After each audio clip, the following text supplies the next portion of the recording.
Hey guys, Divyanshu, welcome back to another episode of football daily. और episode की starting करते हैं भाई एज यूजुअल। हम यहाँ पे सबसे पहले इंडियन फुटबॉल से, जहाँ पर हमारे पास 1, 2, 3 अपडेट है।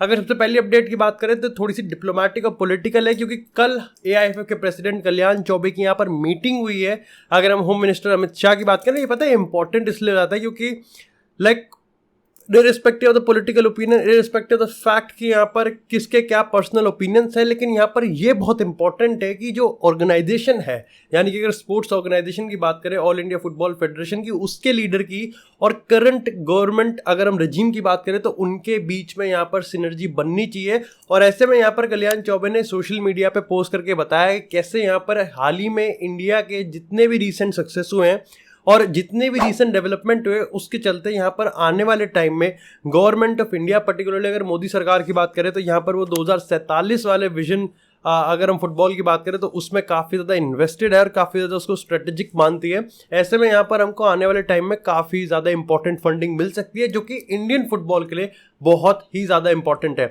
इसी के साथ जो दूसरी अपडेट है वो यहाँ पर कल के ट्रांसफर से है। अब हम पिछले 2-3 दिन से लगातार इस पर बात करें कैसे केरला ब्लास्टर्स और मोहन बगान में यहाँ पर काफ़ी बड़ी डील हो रही है, like one of the best and one of the most expensive deal हो रही है अगर हम इंडियन सुपर लीग की हिस्ट्री की बात करें। ऐसे में यहाँ पर हाल ही में टाइम्स ऑफ इंडिया के रिपोर्टर ने यह बताया है कि यहाँ पर अगर हम यहाँ पर पर्टिकुलरली केरला ब्लास्टर्स की बात करें तो केरला ब्लास्टर्स को 2 करोड़ से ज़्यादा का एक और ऑफर आया है साल के लिए। लेकिन यहाँ पर बात यह है कि केरला ब्लास्टर्स को प्रीतम कोटाल की बहुत ज़रूरत है। ऐसे में वो यहाँ पर मोहन बगान से डायरेक्टली स्वैप कर सकते हैं, जो कि अभी एग्जिस्टिंग है। इसमें इसका मतलब आप समझते हो, इसका मतलब ये है कि यहाँ पर कोई और क्लब इस डील को तोड़ के अपनी डील कर ले, ऐसा होना अभी बिल्कुल भी मुश्किल नहीं है। तो अगर हम फाइनल यहाँ पर ट्रांसफर की बात करें तो प्रीतम कोटाल मोहन बगान से यहाँ पर जाएंगे केरला ब्लास्टर्स में और केरला ब्लास्टर्स से यहाँ पर सहाल जाएंगे मोहन बगान में। And definitely one of the best and सबसे ज्यादा आई कैचिंग और सबसे ज्यादा नजरें इस पूरी की पूरी ट्रांसफर स्वैप पे रहने वाली है। इसी के साथ यार बात करें अपने यूरोपियन फुटबॉल डेली की, तो आती है यहाँ पर सबसे पहले लिवरपूल से।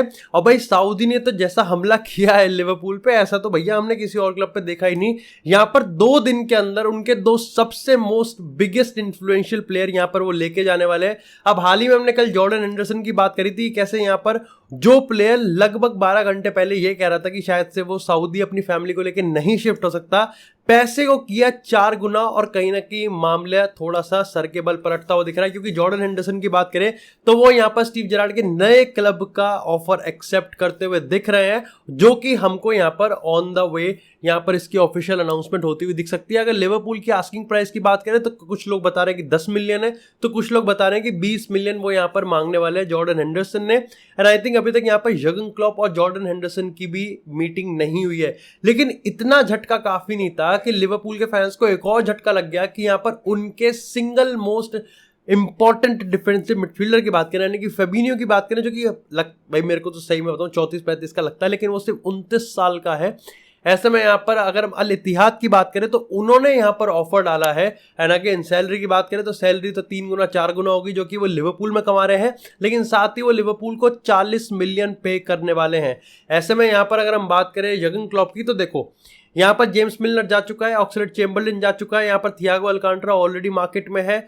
उसके बाद यहाँ पर अगर हम नेबी कीटा की बात करें वो जा चुका है, यहाँ पर जॉर्डन हेंडरसन जाता हुआ दिख रहा है। ऐसे में यहाँ पर अगर फेबिनियो भी चला गया तो इनके पास कोई भी यहाँ पर नंबर 6 नहीं है। हाँ, ये अलग बात है कि पिछले सीजन की बात करें तो बाचेटिक यहाँ पर कुछ गेम खेला था और फेबिनियो का जो ओवरऑल गेम प्ले है वो भी डाउनफॉल आया है उसमें, क्योंकि अगर मैं स्टैट्स की बात करूं तो जो अगर डुअल पर 90 की बात करें, रिकवरी पर 90 की बात करें या फिर इंटरसेप्शन पर 90 की बात करें, तो पिछले सीजन से लगभग सब में 0.8 पर 90 टू 1 पर 90 का यहाँ पर गिरावट हमको देखने को मिली। लेकिन आप ये नहीं कह सकते कि फेबिनियो अपना पीक को पास्ट कर चुका है या फिर he is not relevant anymore, क्योंकि अगर लिवरपूल की आप मिडफील्ड की बात करेंगे तो पिछले सीजन भी ऐसे ही हुआ था कि फेबिनियो ने लगभग 1-1.5 महीना बाहर बैठाया था, क्योंकि उसकी परफॉर्मेंस काफी खराब थी और जर्गन क्लॉप ने खुद इस चीज को एडमिट करा था कि यहाँ पर अभी अगर रेस की बात करें तो फेबिनियो स्टार्टिंग 11 की रेस में तो पीछे है, लेकिन वापस से फेबिनियो ने अपना जो इंक्लूजन था वो स्टार्टिंग 11 में करवाया। लास्ट के जो 11-12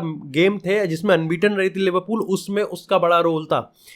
ऐसे में लेती आज इस प्लेयर को भी ले जाएगी तो लिवरपूल के लिए सबसे बड़ी डील ये रहेगी कि भैया अब आप कैसे रिप्लेस करो, क्योंकि अभी तक आप सिर्फ 2 ही प्लेयर लेके आए हो, एक है मैकएलिस्टर और एक है शोबोस्लाई, और यहाँ पर मिडफील्ड में आपने ऐसा रेनोवेट करने के चक्कर में हो कि आपको पैसा तो खर्च करना पड़ेगा। इसी के साथ यार बात करते हैं थोड़ी सी ओनाना की, तो भैया यहाँ पर फेब्रिजियो रोमेनो और अगर बाकी के टियर 1 सोर्सेज की बात करें तो वो खासा थर्सडे को यहाँ पर इंपॉर्टेंस दे रहे थे कि भाई गुरुवार को मेक और ब्रेक वाली डील हो सकती है। क्या वो हुई?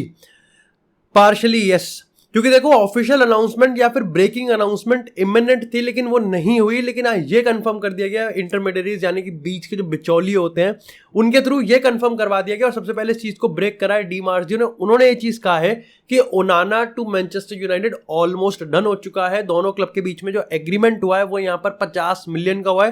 तो डेफिनेटली एक टेबल पे अगर मैनचेस्टर यूनाइटेड है, दूसरी एक टेबल की दूसरी साइड यहाँ पर इंटर है, तो झुकी यहाँ पर मैनचेस्टर यूनाइटेड है, क्योंकि आई थिंक यूनाइटेड यहाँ पर 40 से 45 मिलियन के आसपास का समझ रही थी, लेकिन ऑफकोर्स अल्टीमेटली यहाँ पर 50 + 5 की बात हुई है। और इंटरनेशनल ने ये भी कंफर्म कर दिया कि वो यान सोमर के लिए भी और आई थिंक एक शाख्तार दोनेत्स्क का भी एक गोलकीपर है, इन दोनों गोलकीपर के लिए साइमल्टेनियसली वो यहाँ पर बिड करने वाले हैं, जिनकी कंबाइंड वैल्यू 11 से 12 मिलियन यूरोस की और 50 यहाँ से ले रहे हैं। तो डेफिनेटली उनका बिजनेस तो हो गया।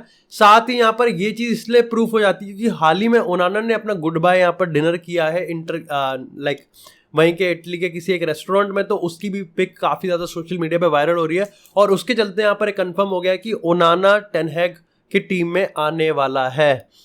जैसे जैसे हमने वीडियोस में आगे बात करी, मैंने तुमको हमेशा से बताया किस तरीके से यहाँ पर अगर हम ओनाना की बात करें तो पर्टिकुलरली ओनाना एक रेवोल्यूशनरी साइनिंग होने वाली, जिस तरीके क्योंकि एक ऐसा प्लेयर है जो कि आपके करंट सिस्टम को कॉम्प्लीमेंट नहीं करता बल्कि आपके करंट सिस्टम को चेंज कर देता है। बहुत सारे ऐसे प्लेयर होते हैं ना कि हाँ यार हमारा एक ये नया सिस्टम है और हम इसमें ये चीज़ भी कर सकते हैं, ये चीज़ भी कर सकते हैं, ये चीज़ भी कर सकते हैं, ये प्लेयर ये वैल्यू ऐड करेगा, ये प्लेयर ये वैल्यू ऐड करेगा। लेकिन ओनाना वो प्लेयर होगा जिसकी वजह से हम नया सिस्टम अडॉप्ट करने वाले हैं या फिर हम अपना मन चाहे सिस्टम इंप्लीमेंट करने वाले हैं। तो वो इनिशिएशन होगा। लाइक मेसन माउंट के लिए आपने कोई सिस्टम चेंज नहीं करा था, मेसन माउंट के लिए कोई ये नहीं कहने वाला था कि टेन हैग बॉल अब चेंज हो गई, बल्कि ओनाना की बात करें तो ओनाना की वजह से टेन हैग बॉल शायद से हमको अपने असली और डिजर्व्ड रूप में मिलने वाली है मैनचेस्टर यूनाइटेड के अपकमिंग सीजन में। इसी के साथ यार बात करते हैं सबसे बड़ी ब्लॉकबस्टर अपडेट की, जो कि आती है यहाँ पर नेमार को लेके। तो भाई हाल ही में ले पेरिसियन, जिसको हम माउथ पीस मान सकते हैं और कह सकते हैं कि अगर उनके एक्सक्लूसिव रिपोर्ट की बात करें तो उन्हें अंदर की खबर तो होती है। और जब मैंने आर्टिकल पढ़ा तो खासा लंबा था और पर्टिकुलरली मैं एक्सपेक्ट कर रहा था कि इसमें कुछ भी चीज़ नई नहीं होगी, बल्कि एक चीज़ नहीं होगी और बाकी सारा चीज़ उन्होंने ऐसे उतार दिया था। बट ऐसा है नहीं।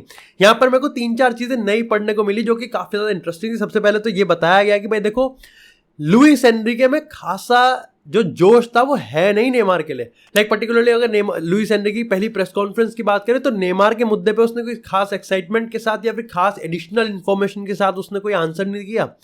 दूसरा पॉइंट उसने बताया कि लुइस एनरिके और नेमार के बीच अभी तक यहाँ पर जो इंडिविजुअल मीटिंग थी वो भी नहीं हुई है।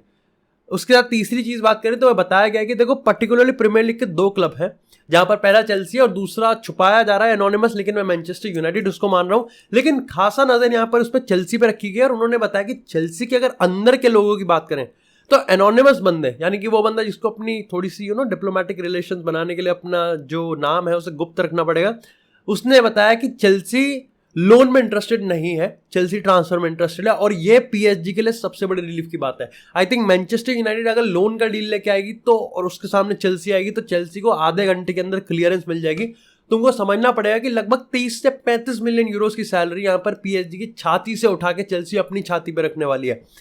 ऐसे में बताया गया है कि चेल्सी स्ट्रेट अप ट्रांसफर के लाएगी। हाँ, इसमें 5वां पॉइंट ये है कि चेल्सी इस चीज का वेट कर रही है कि नेमार खुद से पीएसजी छोड़ने का इनिशिएशन करे। वो पीएसजी के साथ बकचोदी में नहीं आना चाहती। और सबसे बड़ा रीजन मैं तुमको इस चीज में बता देता हूं कि वो ये है कि चेल्सी ये चाहती है कि नेमार अगर खुद से इनिशिएट कर दे। अगर नेमार का खुद का मन हुआ कि मैं पीएसजी छोड़ देता हूं तो यहां पर इजी चेल्सी के लिए हो जाएगा कि भाई आप 37 मिलियन उनको छाती पे लेने में ज्यादा दिक्कत नहीं हो रही, बल्कि वो साथ में जो 50 मिलियन का ट्रांसफर फी देना पड़ेगा वो यहां पर दिक्कत की बात हो जाएगी। इसी के साथ यहां पर अगर हम खासा नस्ल खिलाफी की बात करें तो लुइस कैंपोस जहां पर हमेशा से मानते हैं कि भाई नेमार को जाना चाहिए और नेमार इज नो यूज, वहीं अगर हम बात करें यहाँ पर नस्ल खिलाफी की तो वो पहली बार यहाँ पर मेरे को पढ़ने को मिला है कि भाई वो चाहते हैं कि नेमार रुके, और वो इसलिए चाहते हैं नेमार रुके क्योंकि उनको पता है कि आज नहीं तो कल एम्बापे चला जाएगा। ऐसे में वो पीएसजी को अपने जिस चीज के लिए पीएसजी फेमस है, that is the keeping of superstars, वो सुपरस्टार वाला जो हैबिट है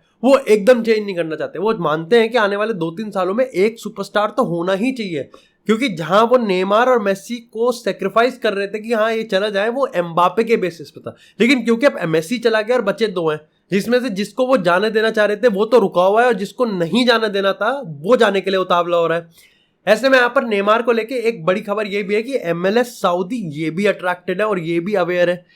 तो नेमार को लेके तो काफी इंटरेस्टिंग सिचुएशन है। आने वाले दिनों में हमको पता चल जाएगा कि भाई नेमार का खुद का मन क्या कहता है उसके हिसाब से। और अगर यहाँ पर आने वाले टाइम में मैनचेस्टर यूनाइटेड की सेल हो गई कतर में, तो डील इंटरेस्टिंग हो सकती है। खैर, इसी के साथ यार बात करें थोड़ी सी लुकाकू की, और ये इंटरेस्टिंग है। देखो, लुकाकू के लिए इंटर ने जो दूसरा बिड मारा था वो फेल हो गया है, और चेल्सी ने यहाँ पर कहा है कि तीसरी बार आना और लेके जाना। लेकिन हाल ही में तुमको बता दूं कि यहाँ पर मिरर की एक रिपोर्ट आई है, जो कि मेरे हिसाब से तो आप इसको रूमर समझ के नकार सकते हो, क्योंकि उन्होंने यहाँ पर ये चीज़ कहा कि देखो स्ट्राइकर तो चेल्सी को भी चाहिए और स्ट्राइकर यूवेंटस को भी चाहिए। तो ऐसा हो सकता है कि हमको यहाँ पर यूवेंटस से लाहोविच जाता हुआ दिखे चेल्सी की तरफ, और चेल्सी से ओबामेयांग या फिर लुकाकू, पर्टिकुलरली लुकाकू की बात लिखी गई है, उनमें से जाता हुआ दिखे कोई यूवेंटस की तरफ। और डील होगी ऐसी कि लुकाकू प्लस 21 मिलियन जाएंगे चेल्सी यूवेंटस पे, और लाहोविच जाएगा चेल्सी में। अब मैं यहाँ पर 2-3 चीज़ें देखो। पहली चीज़ तो ये है कि मेरे को लगता है कि लाहोविच चेल्सी की ट्रांसफर लिस्ट में प्रायोरिटी है ही नहीं। दूसरी चीज ये कि अगर लुकाकू की बात करें तो वो इंटर के लिए इतना पैशनेट है कि वो सऊदी का ऑफर ठुकरा दिया। तो बुरा मत मानना, लेकिन मेरे हिसाब से यूवेंटस इस पॉइंट ऑफ टाइम पर टेबल पे कुछ ऐसा एक्स्ट्राऑर्डिनरी ऑब्जेक्टिव नहीं रख रहा कि वो यहाँ पर इंटर और सऊदी का, मतलब इंटर के लिए पैशन और सऊदी के लिए पैसा दोनों ठुकरा के यूवेंटस की जर्सी यानी कि बायोनकनेरी की जर्सी पहन के बैठ जाए। खैर, यूवेंटस से एक खबर ये भी है कि यहाँ पे हाल ही में कंफर्म कर दिया गया कि भाई बोनुची, जो कि उनके काफी बड़े लेजेंड है, वो अब आगे प्लान्स में नहीं है। तो बोनुची को यूवेंटस ने इमीडिएट टर्म्स पे मार्केट में अवेलेबल कर दिया है, और आने वाले टाइम में हमको बोनुची अपना डिसीजन बनाते हुए दिखेंगे। और तुमको पता है इस समय बस्ट ओल्ड एज होम वाली जो प्रैक्टिस चल रही है वो चल रही है सऊदी में, और वो जाएंगे सऊदी अरेबिया पैसा कमाने के लिए। इसी के साथ छोटी छोटी अपडेट की बात करते हैं। सबसे पहले यहाँ पर मेसी वापस से मेसी फ्लोरिडा में आ चुके हैं। मेसी यहाँ पर इंटर मियामी की ट्रेनिंग में आ चुके हैं, और आने वाले टाइम में यहाँ पर आज हमको कंफर्म होता हुआ दिख सकता है, जहाँ पर वो साइनिंग करेंगे, अपना कॉन्ट्रैक्ट साइन करेंगे।